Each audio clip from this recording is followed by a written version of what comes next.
साथियों, जो भी हमारे फेसबुक लाइव से पैसे जुड़ना चाहते हो कृपया जुड़ जाए। आज विलम्ब के लिए खेद है। साथी, पुनः आग्रह कर रहा हूँ कि जो भी साथी हमारे फेसबुक पेज से जुड़ना चाहते हो उनसे आग्रह है, अनुरोध है, इल्तिजा है कि आप उससे जुड़ जाएं। साथी, कुछ मिनट में हम, जैसा कि हमने आपसे चर्चा की थी, आज पूंजीवाद समाजवादी समाज के संदर्भ में हम बात करेंगे। ये दोनों ही विषय बहुत ही महत्वपूर्ण है और इस पे बात करेंगे। साथियों, चूंकि आज ऐसे शख्सियत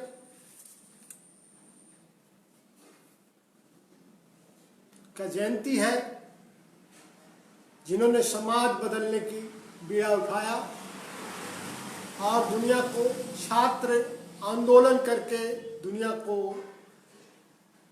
एक मकाम कायम किया और सत्ता बदलना ही उनका मकसद नहीं था, उनका मकसद था व्यवस्था बदलना। वैसे शख्सियत है लोकनायक जयप्रकाश। आज लोकनायक जयप्रकाश की जयंती है। हम अपनी बात की शुरुआत करने के पूर्व वैसे शख्सियत को भूल नहीं सकते हैं, उन्हें श्रद्धांजलि दिए बगैर हम नहीं रह सकते हैं। इसीलिए साथियों, सबसे पहले मैं लोकनायक जयप्रकाश जी को श्रद्धांजलि अर्पित कर रहा हूं, उनके ही कुछ शब्दों के साथ। साथियों, 1974 में जब वो चंडीगढ़ जेल में थे, उन्होंने एक कविता लिखी थी। वो कविता आपके साथ में साझा कर रहा हूं, जो उन्होंने जेल में रहकर 1974 में लिखी थी। वो उनकी जयंती पर उनकी कविता से ही उन्हें श्रद्धा सुमन अर्पित कर रहा हूं कि जीवन विफलताओं से भरा है, जीवन विफलताओं से भरा है। सफलताएं जब कभी आई निकट, दूर ठेला है उन्हें निज मार्ग से। जो किया वह मूर्खता थी, जो किया वह मूर्खता थी नहीं। सफलता और विफलता की परिभाषाएं भिन्न है मेरी। सफलता और विफलता की परिभाषाएं भिन्न है मेरी। इतिहास से पूछो कि वर्षों पूर्व बन नहीं सका प्रधानमंत्री क्या, किंतु मुझे क्रांति शोधक के लिए किंतु मुझे क्रांति शोधक के लिए कुछ अन्य ही पथ मान्य थे, उद्दिष्ट थे। पद त्याग के, सेवा के, निर्माण के, पद संघर्ष के, संपूर्ण क्रांति के जग जिन्हें कहता है विफलता, थी शोध की ये मंजिलें। मंजिलें की अनगिनत है, मंजिलें वे अनगिनत है। मंतब नहीं मुझको कहीं अवरुद्ध जिसका मार्ग हो। निज कामना कुछ है नहीं, निज कामना कुछ है नहीं, सब है समर्पित इसको। तो विफलताओं पर तुष्ट हूँ अपनी और विफल जीवन सत सत धन्य होगा यदि सामान्यता धर्मी प्रिय तरुणों का कहकर किरण मार्ग वह कुछ सुगम के साथ। तो जेपी जेल में रहकर ये कविता लिखे थे और इस कविता के माध्यम से बहुत सारी बातें स्पष्ट है कि वो क्या चाहते थे और क्या बने। जेपी राजनीति के सतत बदलाव के हिमायती थे। हिंदुस्तान की राजनीति से जुड़े होने के बावजूद भी बड़े नेताओं में जयप्रकाश नारायण पहले व्यक्ति थे जो सत्ता की राजनीति से दूर रहे। जेपी, प्यार से लोग जेपी कहते हैं जयप्रकाश नारायण को, तो जेपी लोग शक्ति को जगाने में लगे रहे, लोक शक्ति को जगाने के लिए लगे रहे। आज सही मायने में कहा जा सकता है कि जेपी लोकनायक थे। जेपी का संपूर्ण क्रांति और लोहिया का शत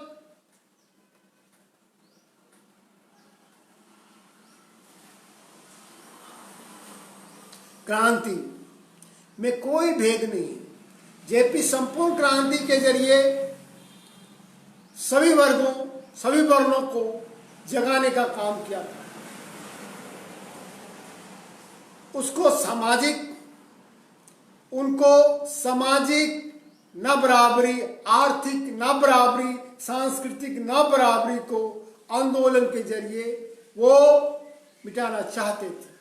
सबसे बड़ी बात तो यह है कि राजनीति में रहते हुए वो सत्ता से दूर रहे। उन्होंने गैर बराबरी को बदलने का प्रयास किया। अगर आज जेपी जिंदा होते तो परिदृश्य ही कुछ और होता। जेपी आंदोलन में जन चेतना की नहीं, जन संघर्ष का आह्वान था। उनके आंदोलन में जन चेतना की नहीं, जन संघर्ष का आह्वान था।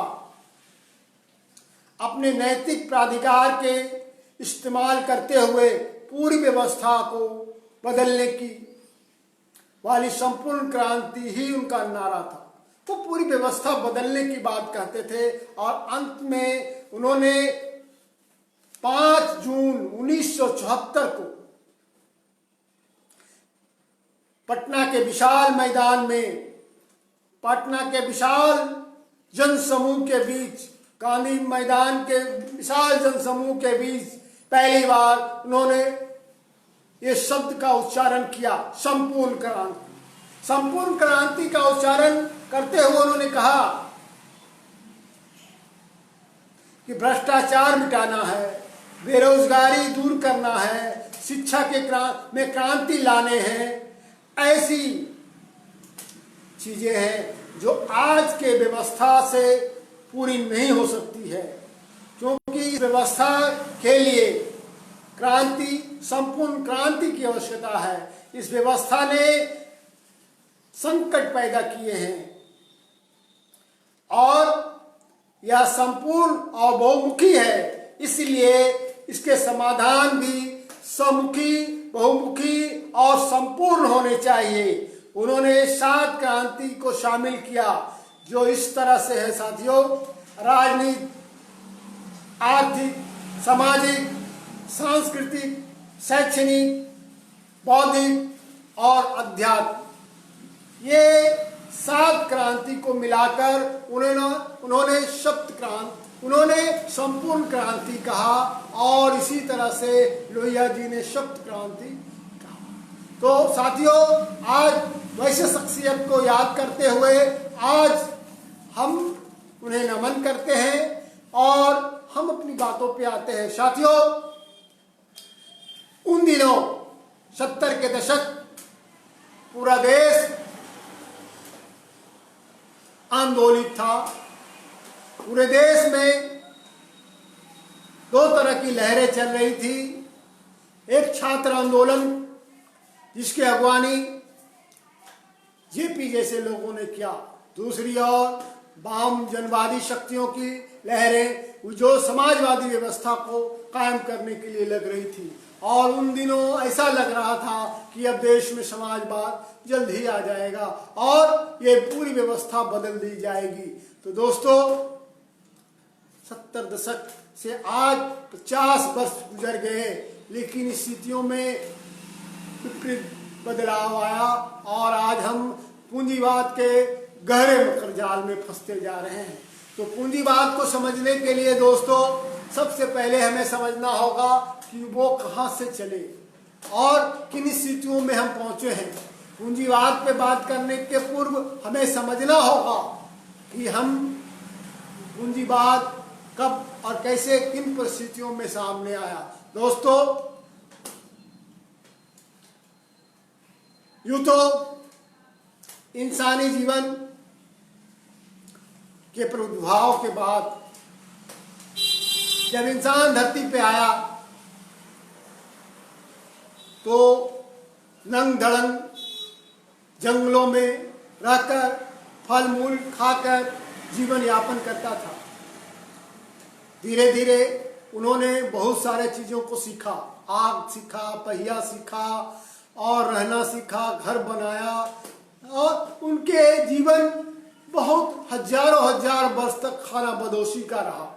वो एक जगह स्थिर नहीं रहते थे क्योंकि खाने की व्यवस्था जहाँ खत्म हो जाती थी, जंगलों में फल मूल खत्म हो जाते थे, शिकार खत्म हो जाते थे, दूसरे जगह जाकर वो अपना डेरा डालते थे। तो इस तरह से खाना बदोशी की जिंदगी बहुत दिनों तक चला। हजारों हजारों वर्ष तक इंसान खाना बदोशी जिंदगी को जिया। धीरे धीरे लोगों में विकास की भावना हुई, कृषि की समझ हुई और तो लोग कृषि करने लगे, किसानी करने लगे और किसानी करने में उनकी सामूहिक खेती होती थी, सामुदायिक खेती होती थी, व्यक्तिगत संपत्ति नहीं था। यूं कहें साथियों तो जब से मेरा यह मानना है कि जब से संपत्ति पर व्यक्तिगत अधिकार होने लगे तब से सारे विवाद के झगड़े और सारे विवाद की उत्पन्न होने लगे। तो दोस्तों संपत्ति पर व्यक्तिगत जब अधिकार होने लगे तो जो बलशाली लोग थे वो अपने बलपूर्वक ज्यादा से ज्यादा शक्ति का अर्जन किया और बाकी लोग जो निर्बल थे वो पिछड़ते गए। तो समाज में वह वर्ग पिछड़ता गया और जब इंसान धीरे धीरे बौद्धिक होने लगा, उनमें ये प्रेरणा जागी और तो इंसानी वैदिक काल के बाद इंसान को नियंत्रण करने के लिए कुछ समाज को इस तरह से विभाजित किया गया, वर्णों में 4 वर्ण बनाए गए। उसके बाद उतना से ही लोग संतुष्ट नहीं हुए, उन्होंने समाज को बांटने के लिए जातियां बना दी। जातियां का आधार क्या रहा कि जो जिस काम को करता था धीरे धीरे कालांतर में वो उसी जाति का होने लगा। तो जातियों का बंटवारा हो जाने के बाद हजारों वर्ष तक इंसान के जीवन में, उसके मन मस्तिष्क में ये बात बैठ गई कि हम अमुक जाति के हैं। तो जाति वर्ण को एक कील के तरह से ठोक दिया गया दिमाग में कि ये बात ये खत्म होने वाली नहीं है। हमारे देश की दो कहा जाए कि ये सबसे बड़े हमारे मानसिकता को ग्रसित और गिरवी रखने वाला 2 चीज को रख दिया गया है जिससे लोग आज तक उबर नहीं पा रहे हैं। और इसी की आड़ में सर्वप्रथम जब कृषि व्यक्तिगत संपत्ति पर अधिकार होने लगा तो शक्तिशाली वीर जिसको कहेंगे हम दूसरे शब्दों में, तो वो बलपूर्वक समाज पर नियंत्रण करने लगा और वो उसी तरह के मिथक गढ़े जो मिथक समाज को रूढ़िवादी मिथक के रूप में, और वो कालांतर में वो मिथक समंती मिथक गढ़ते गए। परिणाम स्वरूप ये हुआ कि हजारों वर्ष तक कुछ ऐसे स्लोगन्स लोगों के दिमाग में बैठा दिए गए। आज हम 21वीं शताब्दी में जी रहे हैं लेकिन उस मिथकों से आज भी हम परे नहीं हैं। आज आए दिनों आप देखते होंगे कि हिंसाएं हो रही है, बालिकाओं पर हिंसाएं हो रही है। ये हमारे मानसिकता की देन है, ये हमारे क्रूर मानसिकता की देन है, ये हमारी सांस्कृतिक दोष है, ये हमारी सामंती प्रथा की सोच है। तो साथियों, सामंती प्रथा में ये बनाया गया कि जो बलशाली होता था वो समाज पर हावी हो गया, वही समाज का नियंत्रण करने लगा। उसे लगा कि नहीं, आगे वाली जो समाज है वो उसको शोषित करने के लिए तरह तरह के प्रोपगंडा किए। और वैसे समाज में सबसे पहले समाज की प्रवृत्ति ये थी कि घर परिवार में जो महिलाएं होती थी वो घर की मुखिया होती थी। जब पुरुषवादी मानसिकता से ग्रसित समाज बना, पुरुष जब लोग वैदिक काल में आए तो पुरुष प्रधान मानसिकता होने लगा और उस तरह के मिथक भी गढ़े जाने लगे। पुरुषों के लिए अलग से मिथक, उस तरह के पूरे, आप जितनी भी गौर करें, बातें तो बहुत हो सकती है, लेकिन मैं उन चीज़ों पे ज़्यादा नहीं जाकर इतना संक्षेप में बता दूं कि जो मिथक गढ़े गए, जो बातें कही गई है, आज भी लोगों के दिलो दिमाग में है। महिलाओं को हीन भाव से देखा गया, महिलाओं को एक तरफ तो देवी दुर्गा और बड़े बड़े चंडी के हम रूप देते हैं, दूसरी ओर देखते हैं उसकी वो सामंती मानसिकता के तहत भोग्या के रूप में वो देखा गया। नतीजा ये हुआ कि इस मानसिकता के ग्रसित होने की वजह से आज इस तरह के कारनामे सामने आ रहे हैं। दोस्तों, सामंती प्रथा में बहुत सारी कुरीतियां थी, आज भी वो कायम है। आप गांव घर में, मैं आप साझा कर दूं थोड़ी सी बात कि मैं छात्र आंदोलन से लेकर छात्र, युवा, किसान, मजदूर आंदोलन से को करते हुए बौद्धिक आंदोलन, बौद्धिक संगठन के साथ जुड़ा हूं और इतने 40 वर्षों में मैंने अनुभव प्राप्त किया, देखा कि गांव में आज भी मानसिकता वही है, सामंती मानसिकता से लोग ग्रसित हैं। गांव में, चौपालों में वो निकम्मे लोग जो कुछ नहीं करते हैं, बैठे रहते हैं, दूसरे पर फवेसियाँ कसते हैं, दूसरे पर निंदा करते हैं, दूसरे को हीन भाव से ग्रसित करते हैं।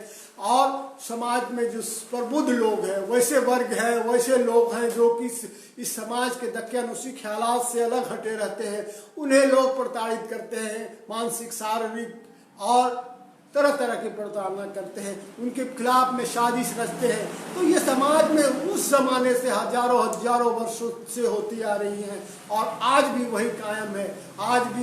आज भी वो सामंती सोच के शिकार हैं लोग। जितनी भी गालियां हैं महिलाओं के ऊपर ही सारे गालियां, किसी ने पुरुषों के को कभी गाली नहीं दिया कि पुरुष फलना तुम्हारे माँ तुम्हारी बहन करता है, लोग बाप भाई को काहे नहीं गाली बकता है, नहीं, क्योंकि मानसिकता उस तरह से बनी हुई है।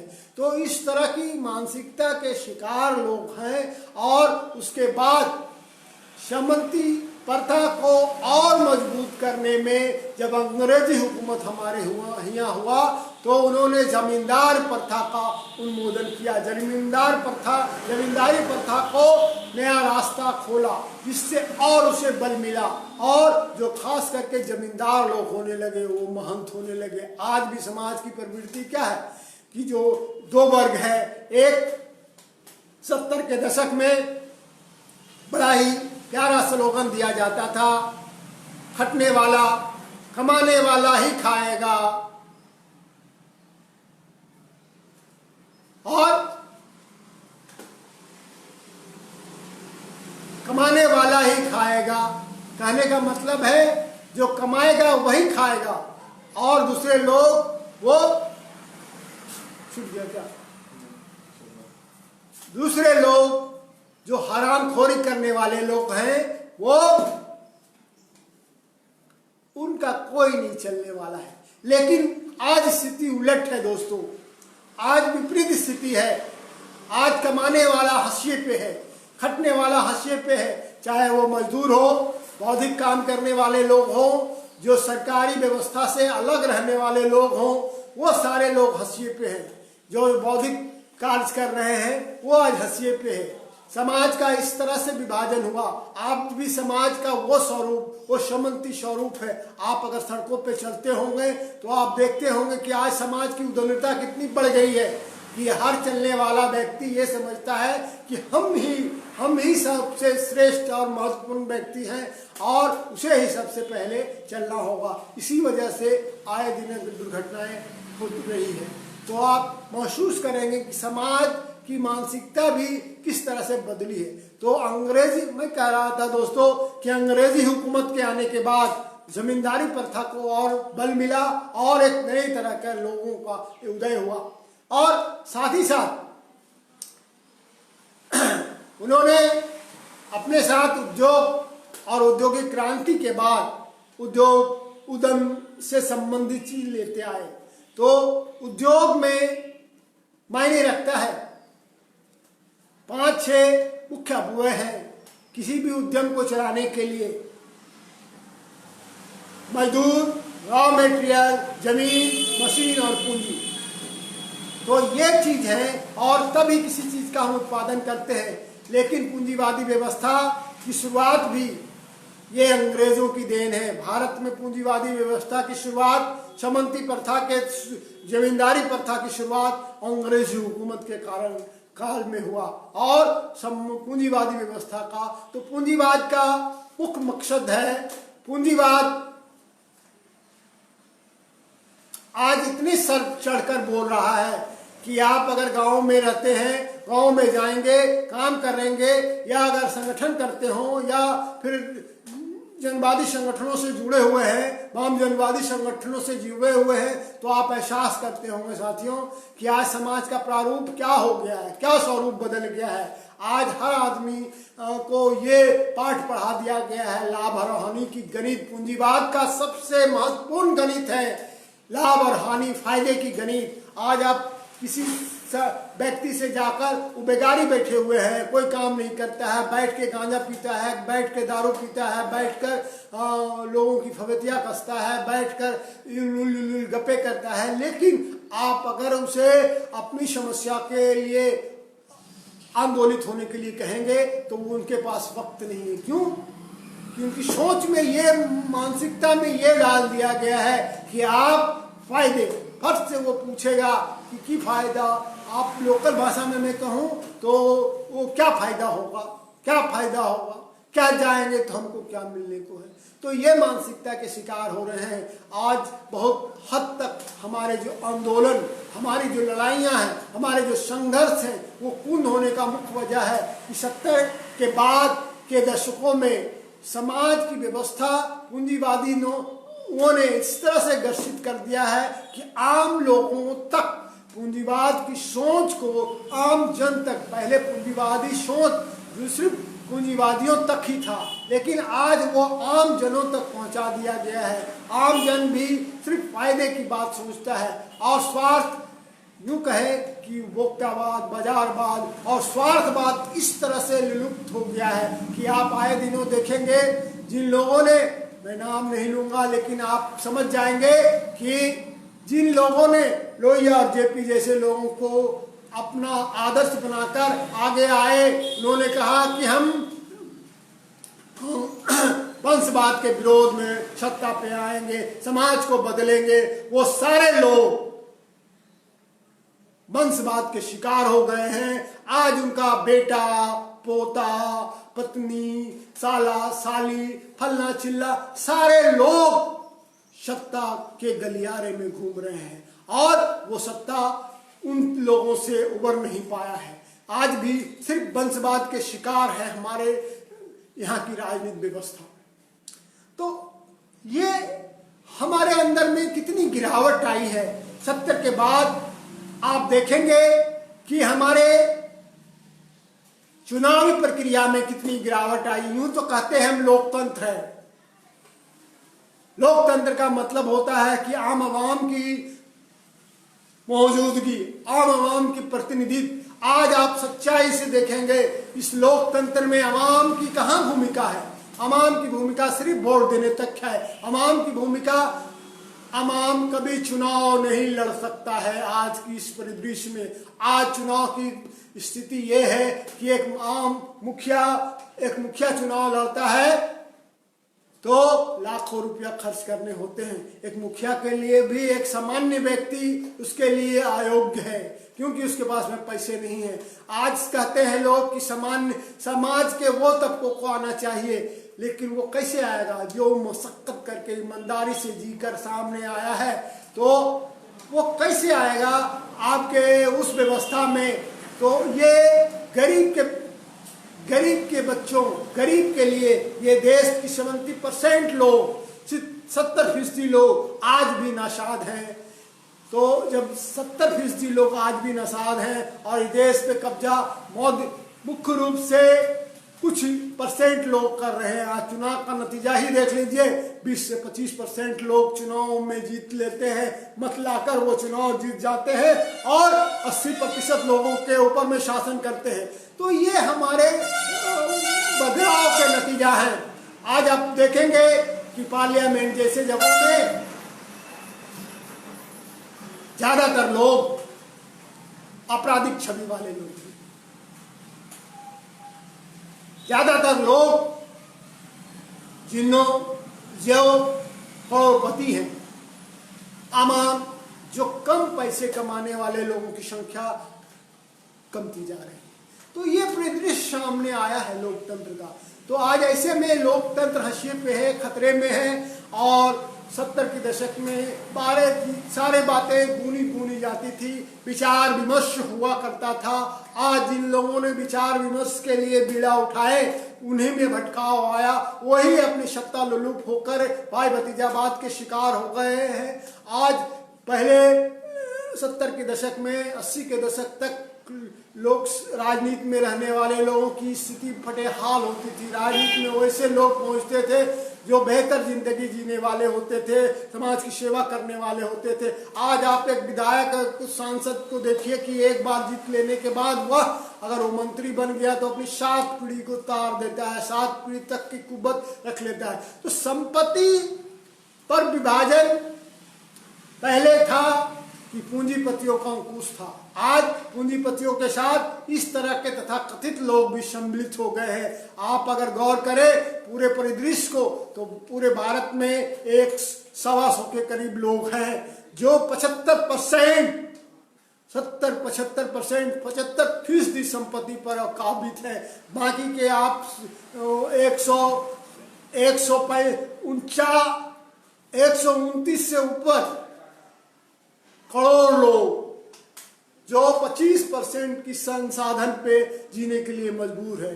तो दोस्तों, इन चीजों को गूंदने और बूंदने की जरूरत है, आज विमर्श करने की जरूरत है। इस साल साथियों, खास करके मार्क्सवादी साथियों को भी इस पर विचार विमर्श करने की जरूरत है, क्योंकि आज कम्युनिस्ट आंदोलन के 100 शताब्दी का वर्ष गुजर रहा है, 100 वर्ष हो गए। उन्हें भी चाहिए कि आत्ममंथन करते हुए अपनी उपलब्धियां और अपनी खामियां पे विचार करें और नए रूप अख्तियार करें। तो मुझे लगा कितने दिनों के बाद जब पूंजीवाद पे बातें होती थी, जो बड़े बड़े साम्यवाद के बड़े बड़े विद्वान, समाजवाद के बड़े बड़े विद्वान इन चीज़ों को क्लासेस करके लोगों को बतलाते थे कि क्या है साम्यवाद, क्या है पूंजीवाद। तो मुझे लगा कि इन विषयों पर भी हल्की सी प्रकाश डालने की जरूरत है। साथियों, तो मैं बता दूं, पूंजीवाद समाज के मुख्य 2 श्रेणी में बांटा जा सकता है। एक जहां पूंजीपति और दूसरा सरभारा है। पूंजीपति मिल मालिक, जमीन और संसाधनों और दौलत जहां पैदा होती है उसका मालिक है। यह वर्ग कुछ काम नहीं करता है, फिर भी हुकूमत पर उसी का अधिकार है। आज आप देखेंगे बहुत सारे लोग हैं जो कुछ करते नहीं हैं, हरामखोरी करते हैं और सत्ता पे वो प्रत्यक्ष रूप से काबिज है। आज एक नया वर्ग पैदा ले लिया है समाज में, वो वर्ग है दलाल वर्ग। वो ये पिछले 20-25 वर्षों में एक नया वर्ग दलाल वर्ग पैदा लिया है। तो इस तरह से वर्गीकरण होता जा रहा है। तो पूंजीवादी व्यवस्था में पूंजीपति के अलावे नेता, नौकरशाह और चौथा वर्ग वो है दलाल वर्ग। आम आदमी की स्थिति बहुत ही नगण्य और बहुत ही दयनीय स्थिति में है। समाज का सारा काम, जरूरत की चीजों को तैयार करना, उत्पादन का काम करना, यह सर्वहारा वर्ग, मजदूर वर्गों का काम है। मजदूर वर्ग के ही कंधे पर सारे निर्माण काम, सारे विकास के काम हैं, फिर भी उनके हाथ में कुछ भी नहीं है। वो सिर्फ उसी पारिश्रमिक का हकदार होता है, और वो भी पारिश्रमिक बहुत कम। अभी तो नए कानून बनाकर मजदूरों की स्थिति को और नगण्य कर दिया गया है। और जैसा कि मैंने कहा कि हमेशा से पूंजीवाद सत्ता पे काबिज रहा है और वो अपनी मनमानी मनाने के लिए तैयार रहा है। आज भी इसी तरह से इजारेदारों के इशारे पर हमारे यहाँ कानून बनाए जा रहे हैं। तो फिर ये मजबूरन पूंजीपतियों के हाथ में काम करने के लिए ये वर्ग मजबूर होता है। समाज में सर्वहारा वर्ग मुफलिसी में जीता है और पूंजीपति वर्ग बिना कुछ किए वो पूरे उत्पादन का लाभ वही लेता है। पूंजीपति समाज जनता के लिए अभाव का समाज है। तमाम धन दौलत होते हुए भी जनता के लिए वह पूरा का पूरा समाज नहीं कहा जा सकता है। इतिहास में पहले पहल पूंजीवाद ने पैदावार के साधनों की आवश्यकताओं में पूंजी का भी, लेकिन फिर भी लोगों को अपनी जरूरत की चीजें नहीं मिलती है। तो पूंजीवाद का मकसद है फायदा। उसका एकमात्र मोटो है, एकमात्र लक्ष्य है, एकमात्र उद्देश्य है किन चीजों में उन्हें फायदा होगा। अगर उन्हें फायदा है कि बम बनाने में, तो वह बम बनाएगा। आप देखते होंगे कि बहुत सारे देश वो सिर्फ हथियार बनाने का काम करता है, क्योंकि हथियार बनाने में फायदा है, और वो दूसरे देशों को लड़वाता है ताकि उसकी हथियार बिक सके। तो लड़वाने का काम करता है। अब समाज के निचले स्तर में आप जाइए, गांव घर में जाइए। अगर आप गांव घर से जुड़े हुए हैं तो गांव घर में देखिए, समाज में कुछ वर्ग ऐसा है जो कुछ नहीं करता है। वो कहीं चौक चौराहे पर किसी के द्वार पे, किसी के दरवाजे पर अटक करके वो सिर्फ साजिशें रचता है, दूसरे को लड़वाता है, उसकी शिकायत, उसकी निंदा करता है। तो वो भी एक निचला इकाई है। पूंजीवादी सामंतवादी सोच और उसकी छोटी इकाई है जो गांव घर में खाली विद्वेष पैदा करता है। वो बैठता है, दूसरे की निंदा शिकायत करता है, फलना वो, चिल्ला वो, उसकी वो, उसका ये करता है। तो इसी तरह से पूंजीवाद बड़े स्तर पे, वो बड़े देशों में वो बेचता है अपने हथियार, और वो सिर्फ फायदे का काम करता है। इसी तरह समाज का वह वर्ग, जिसके मैं एक छोटा सा एग्जाम्पल दे रहा हूँ, तो वैसा भी लोग सिर्फ अपने फायदे के लिए जो महाजनी करते हैं, जो इस तरह के शोषण की प्रवृत्ति करते हैं, जो अपनी रोटी सेकते हैं, तो उनका मकसद होता है पूंजीवादी समाज की लाचारी का फायदा उठाता है। पूंजीवादी समाज लाचारी का फायदा उठाता है। अगर कोई बीमार है तो उसकी सेवा, इलाज करना उसका मकसद नहीं है।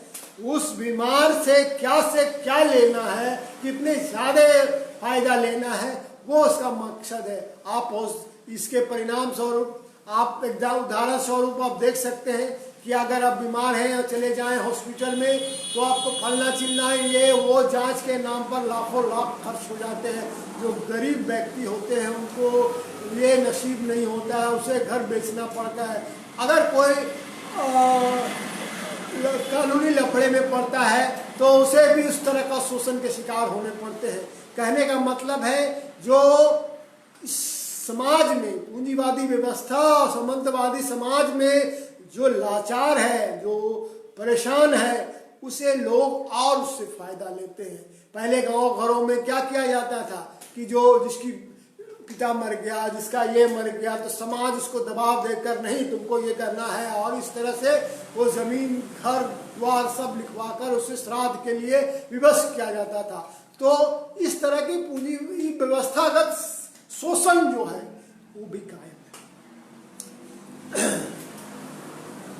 एक तरफ हजारों लोग भूख से तड़प कर जान देते हैं, दूसरी तरफ हजारों लाखों टन अनाज समुद्र में बहा दिया जाता है। क्यों बहा दिया जाता है? कहा है कि वह भाव बना रहे। अगर वो अनाज खाएगा लोग तो लोग समृद्ध होंगे, लोग आवाज उठाएंगे, विरोध करेंगे, इसीलिए अभाव बनाया जाए।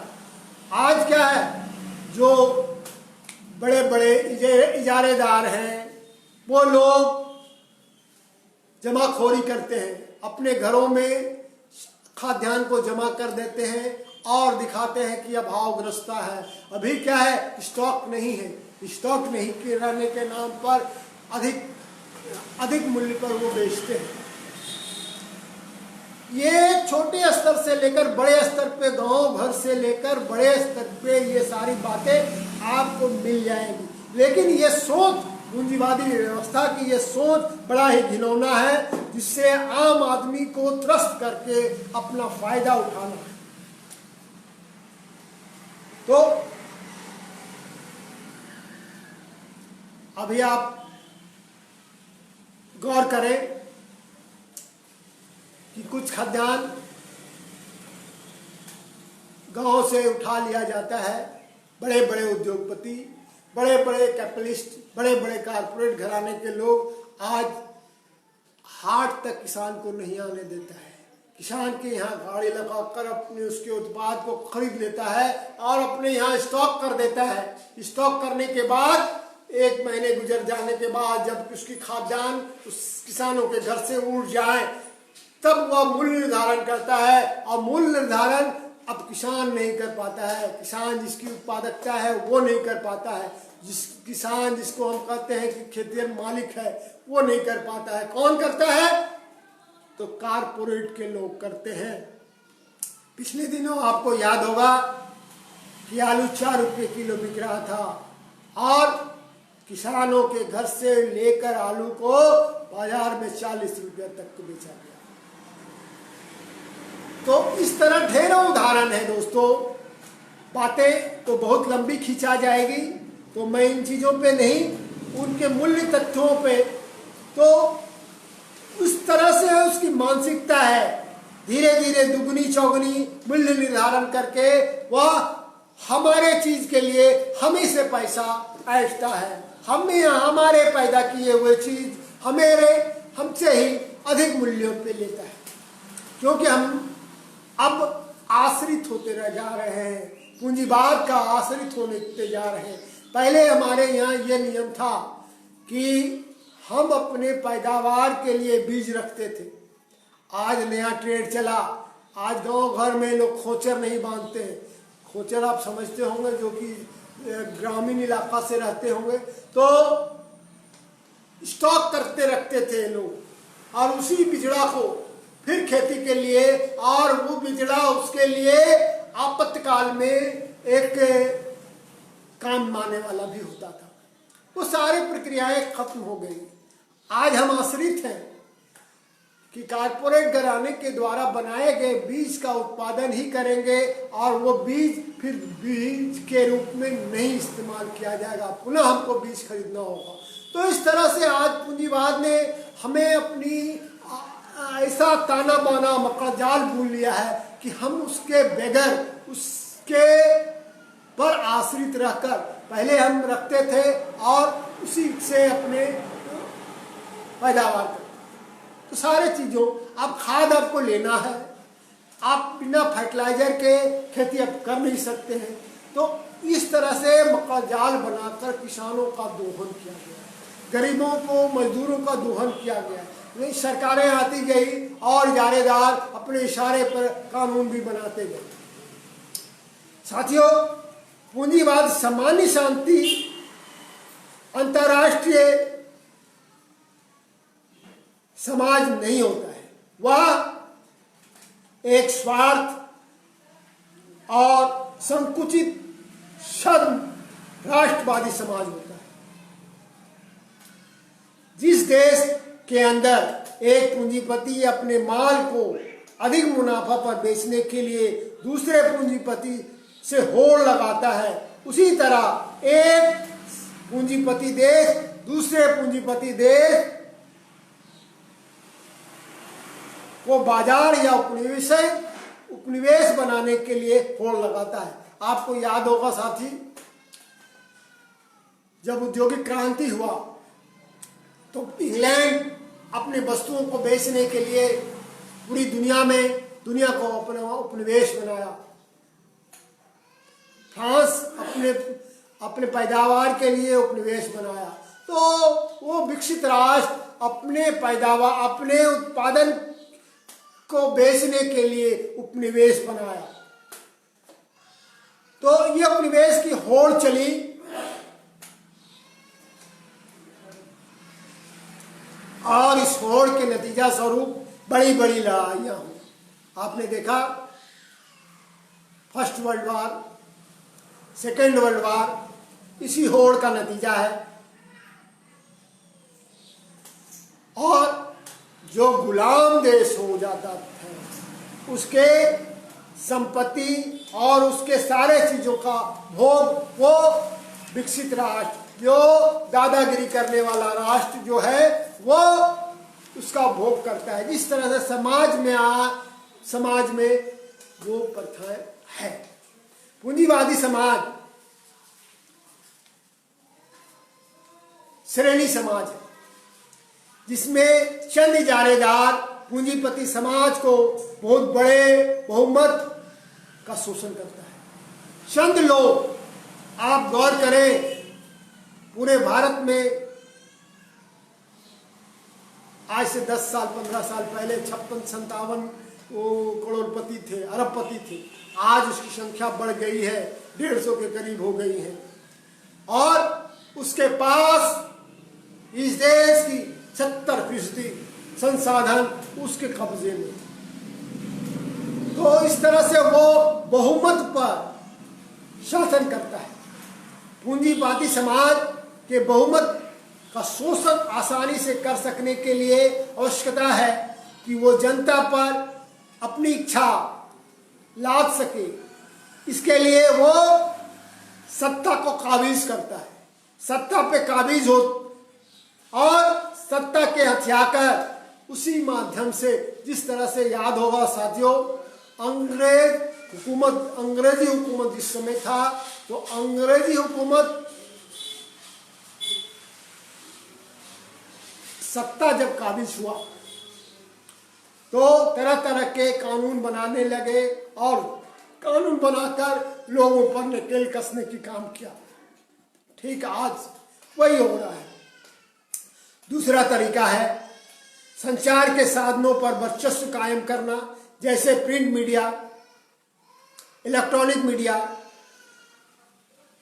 रेडियो। आज आप गौर करें, इस देश में 5-7 ईमानदार कर्मठ पत्रकार हैं जो व्यवस्थागत चीज़ों को रखते हैं। बाकी लोगों की स्थिति वो पूंजीपतियों के द्वारा संचालित मीडिया और चैनल के लोग जो हैं वो भोंपू हैं। उनकी भूमिका भोंपू की भूमिका है। तो पूंजीवाद का ये नतीजा है। पूंजीवाद ये चाहता है कि मीडिया उसके पक्ष में रहे, सत्ता उसके पक्ष में रहे, मीडिया उसकी बात बोले, मीडिया उसकी भलाई करे, मीडिया उसके हित की बात करे। तो ये पूंजीवाद का अपना चरित्र है। पूंजीवादी जनतंत्र कहने को जनता को चुनाव में भाग लेने का अधिकार है। आज की प्रवृत्ति, आम आदमी चुनाव कभी खड़ा नहीं हो सकता है क्योंकि उसके पास पैसा नहीं है, उसकी क्षमता नहीं है। चुनाव में पूंजीपति वर्ग लोग पूंजी लगाते हैं, नुमाइंदा खड़ा करते हैं, अपने ढंग से प्रचार पूरे देश में कराते हैं और एक अदना सा आदमी को भी जिताकर एक नए स्वरूप छवि तैयार कर देते हैं और सत्तासीन करके अपनी मनमाने ढंग की कानून व्यवस्था बनाते हैं। तो ये पूंजीवाद का दूसरा चरित्र है, जो पैसे के बूते 20% लोग मत पाकर 80% पर वो शासन करते हैं। इस तरह पूंजीवाद सत्ता पर काबिज हो जाता है। उसके जरिए पूंजीपति वर्ग ताकत और उसके मुनाफे का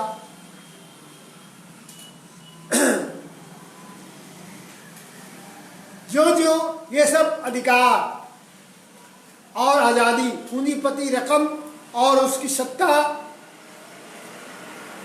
की आंख बढ़ती गई, गणतंत्र की जब उस तरह से होता है तो वो गणतंत्र की छवि को उखाड़ कर उतार कर और अपना असली शक्ल में आ जाता है। जैसा कि आज मौजूद स्थिति में पूंजीवाद नंगा नाच रच रहा है और सत्ता उसके हाथों की कठपुतली बनी हुई है। पूंजीवाद समाज में मनुष्य को कितने ही कड़वे संघर्षों का सामना करना पड़ता है। व्यक्ति का संघर्ष है, वर्ग का संघर्ष है, वर्ण का संघर्ष है, ऊंच नीच का संघर्ष है, ऊंचे सामाजिक के लिए संघर्ष है और अपने रोटी के लिए संघर्ष है। निस्वार्थ के लिए लड़ने के लिए लोग मजबूर हैं। इसके अलावा पूंजीवाद समाज में अधिकार लोग गरीबों को शिकार बनाते हैं, गरीबों को लड़वाने का काम करते हैं ताकि छोटे छोटे स्वार्थ में वो आपस में लड़ जाएं और आपस में लड़कर वह उसी में उलझे रहें। उन्हें व्यवस्थागत चीज़ों को देखने की जरूरत नहीं है। वो चाहता है कि ये समाज उलझा रहे, ये समाज बिखरा रहे ताकि उसकी मनमानी चलता रहे। तो साथियों, पूंजीवादी समाज श्रेणी समाज है, शोषक का मुनाफा का आधार है। पूंजीपति समाज सत्ता शोषक वर्ग की राज सत्ता होती है जिसके जरिए वो अपनी मनोकामना की पूर्ति करता है। इसके आर्थिक आधार पैदा करके संसाधनों पर व्यक्तिगत अधिकार बनाता है। पूंजीवादी समाज पैसे में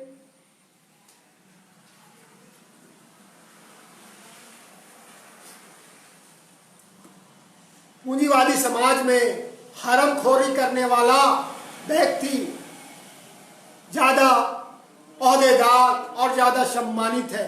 आज आप देखिएगा समाज की भी प्रवृत्ति क्या हो गई है। आप गांव में हैं और आप बाहर से जा रहे हैं तो आपसे लोग पूछेगा, गांव घर के लोग, क्या कमाते हो?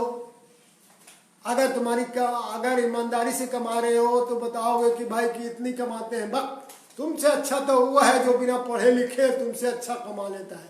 तो आज आर्थिक आधार बन गया है, सोच भी हमारी आर्थिक हो गई है। आज हम अगर श्रम करते हैं तो पूंजीवादी समाज में ये मानसिकता है, श्रम करने वाले को रेख के दृष्टि से देखा जाता है, नीच समझा जाता है और जो हरामखोरी करता है। इसीलिए आज समाज में इस तरह के नए वर्ग पनप रहे हैं जो कुछ नहीं करता है, हरामखोरी करता है, ठेकेदारी करता है, दलाली करता है, उसके हड़पता है, उसकी जमीन इससे बिचवाता है। तो वैसा वर्ग पैदा लिया है और जो लाभान्वित हो रहा है। तो ये पूंजीवाद समाज की देन है।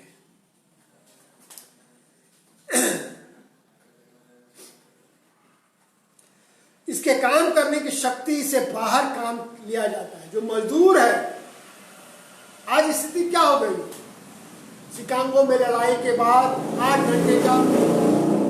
घंटे ड्यूटी का अधिकार मजदूरों को मिला था कि वो 8 घंटा ड्यूटी करेगा और उससे ज़्यादा करेगा तो उसके एवज में उसे पैसे मिलेंगे। लेकिन आज परिदृश्य बदल दिया गया है।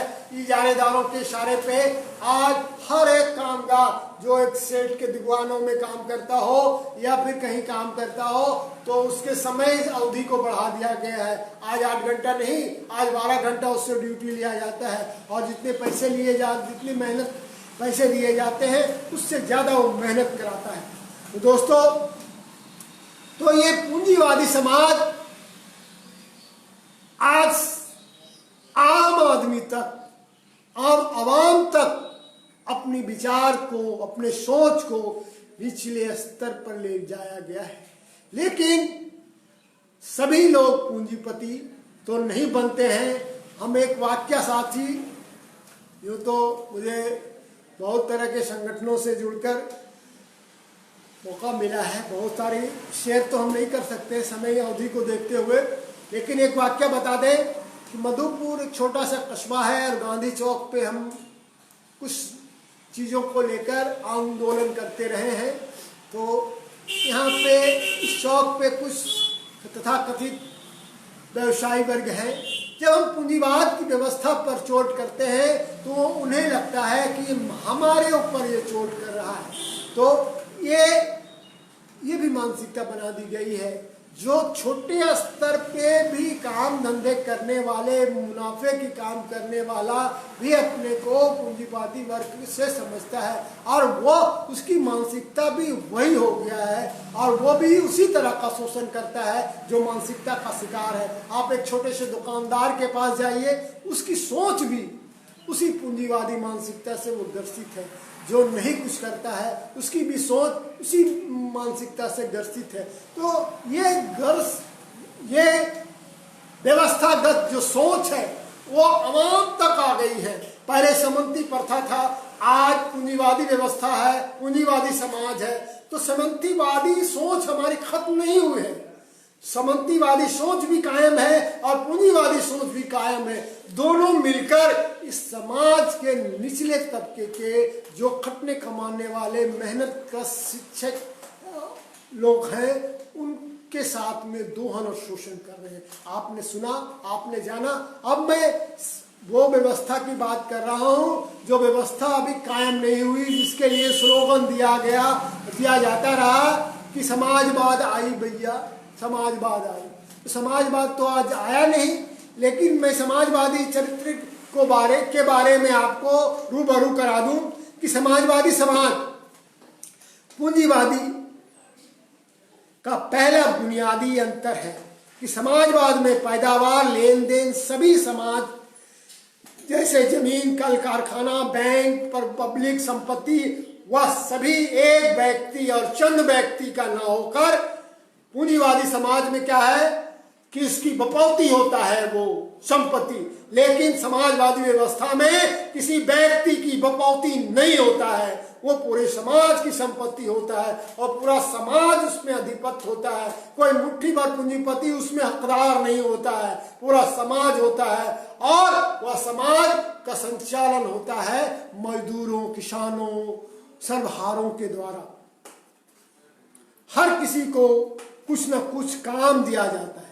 इस व्यवस्था में हर किसी को कुछ न कुछ काम दिया जाता है। जो काम करेगा वही खाएगा, कमाने वाला ही खाएगा, लूटने वाला जाएगा। ये नारा दिया गया था 70 के दशक में। ये नारा बहुत प्रचलित था, कमाने वाला ही खाएगा, लूटने वाला जाएगा। ये स्लोगन नारा के रूप में ही रह गया। दोस्तों, आज स्थिति परिदृश्य बदल गए।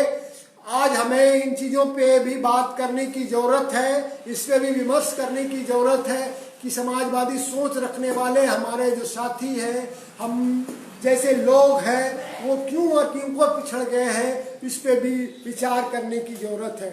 ये समाजवादी सोच है और समाजवाद में व्यक्ति विशेष नहीं होकर उसके सामुदायिक अधिकार होता है। समाजवाद में पैदावार का संगठन आम आदमी की आवश्यकताओं की पूरा करने के लिए किया जाता है, किसी विशेष को मुनाफा देने के लिए नहीं, किसी विशेष के लिए ही तिजोरी में बंद करने के लिए नहीं। ये पूरे समाज का होता है और उसका फायदा पूरा समाज लेता है, व्यक्ति नहीं। तो व्यक्तिवाद पूंजीवाद का एक सबसे बड़ा घातक हथियार है। पूंजीवाद का ही एक नमूना है व्यक्तिवाद, स्वार्थवाद, उपभोक्तावाद, बाजारवाद। ये सारे चीज समाजवादी समाज में नहीं है। व्यक्तिवाद नहीं है। पूंजीवाद, मजदूर वर्ग, समाजवादी समाज की राज सत्ता की जरूरत उन वजहों से पड़ती है कि पूंजीपति वर्ग की ताकत को कुचलने के लिए सत्ता की जरूरत समाजवाद को इसलिए है क्योंकि पूंजीवादी व्यवस्था को कुचलने के लिए, उस पर अंकुश लगाने के लिए, उस पर नकेल कसने के लिए सत्ता और व्यवस्था की जरूरत है। समाजवादी आधार पर बहुत बड़े पैमाने पर पैदावार का संगठन करने के लिए जनता को समाजवादी सिद्धांतों से शिक्षित करने के लिए समाजवादी सत्ता को पूंजीपति देशों के हमले से रोकने के लिए सत्ता की जरूरत है। समाजवादी राज सत्ता की सही मायने में जनतंत्रवादी राज सत्ता है, क्योंकि वह अल्पमत के खिलाफ है, बहुमत की सत्ता है, यानी वह मुट्ठी भर पूंजीपतियों के खिलाफ तमाम मेहनतकश जनता के हितों का प्रतिनिधित्व करता है। इतना ही नहीं, वह पब्लिक के कामों को राज सत्ता के कामों में आम आदमी के अधिक से अधिक लोगों को जिम्मेवारी के पदों को सिंचित करता है और जनता को समाज के प्रति जिम्मेवार और शिक्षा देने का काम करता है। साथियों, शोषण के खात्मा होने पर लोगों का काम की तरह सरल, शोषण का खात्मा हो जाने पर लोगों को काम की तरह रूप को बदला जाता है। आज यह रोजी कमाने का जरिया है। समाजवादी समाज में वह सामाजिक जिंदगी की जरूरत बन जाता है। साथियों, इसी तरह संपत्ति के तरह भी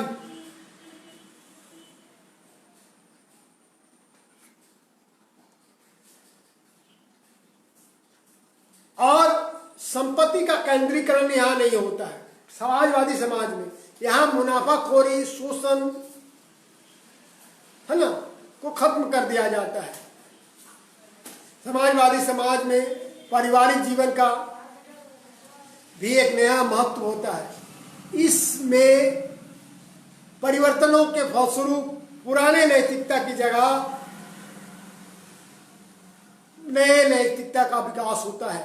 जब तक पूंजीवादी वर्गों के हाथ में पैदावार साधनों रखने के लिए हथियार के तौर पे राजसत्ता की ताकतें मौजूद हैं, तब तक समाजवादी समाज कायम करना मुमकिन नहीं है। इसलिए समाजवादी समाज की व्यवस्था के लिए राजसत्ता को मजबूत वर्ग के हाथों, मजदूर वर्गों के हाथ में आना पहली शर्त है। सांगठनिक मजदूर वर्ग के नेतृत्व और जनता के सहयोग के बगैर पूंजीपतियों का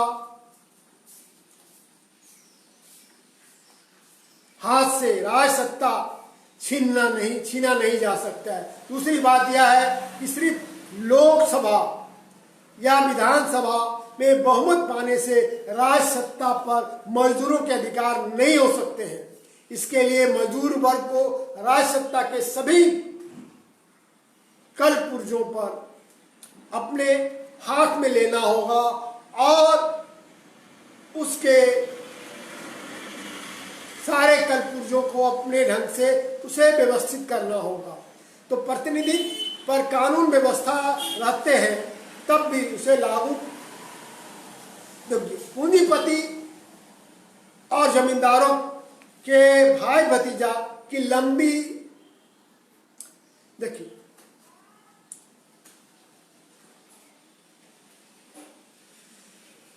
पूंजीवादी वर्ग जमींदारों के भाई भतीजावाद, अदालत, पुलिस, फौज इन्हीं पर लागू से इनकार कर देती है और इसे लेकर व्यवस्था इन एजेंटों के जरिए से पूंजीपति राज सत्ता पर जनता के अधिकार को कायम रखते हैं। हालांकि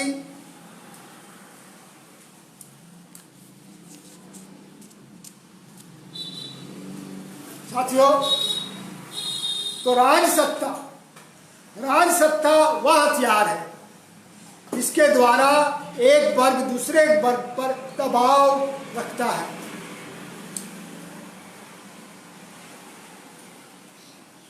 कानून की रक्षा के नाम पर राजसत्ता व्यक्तिगत संपत्ति और शोषण की रक्षा करता है। ये पूंजीवादी व्यवस्था में ये कायम है। मालिक वर्ग, पैसे वाले वर्ग राजसत्ता को समाज के दूसरे लोगों के खिलाफ राजनीतिक हथियार के तौर पर इस्तेमाल करता है और इस जरिए अपनी आर्थिक ताकतों को मजबूत बनाता है। पूंजीवादी राजसत्ता अंग्रेजों के आगमन के पहले से समाज में पूर्ण रूपेण सामंतीवादी व्यवस्था थी। अंग्रेजों के आगमन के बाद पूंजीवादी व्यवस्था अपनी जड़ें जमाने लगी।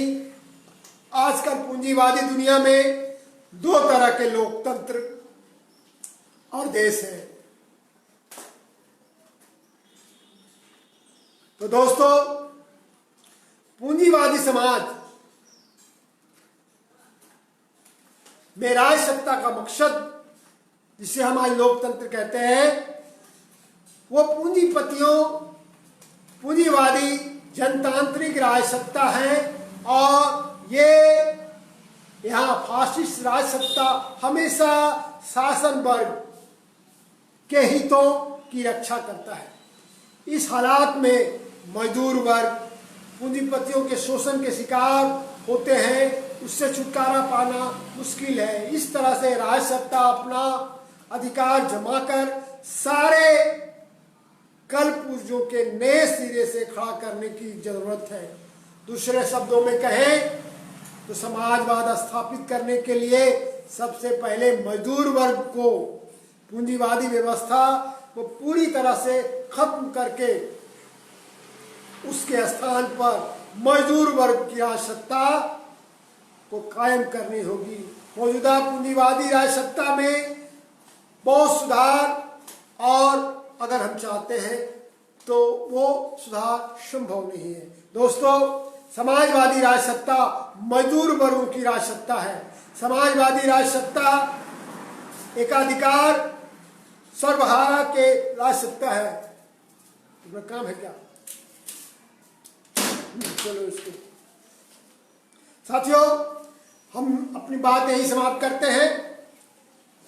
तो फिर हम मिलेंगे अगले पड़ाव के बाद। धन्यवाद। ले लो।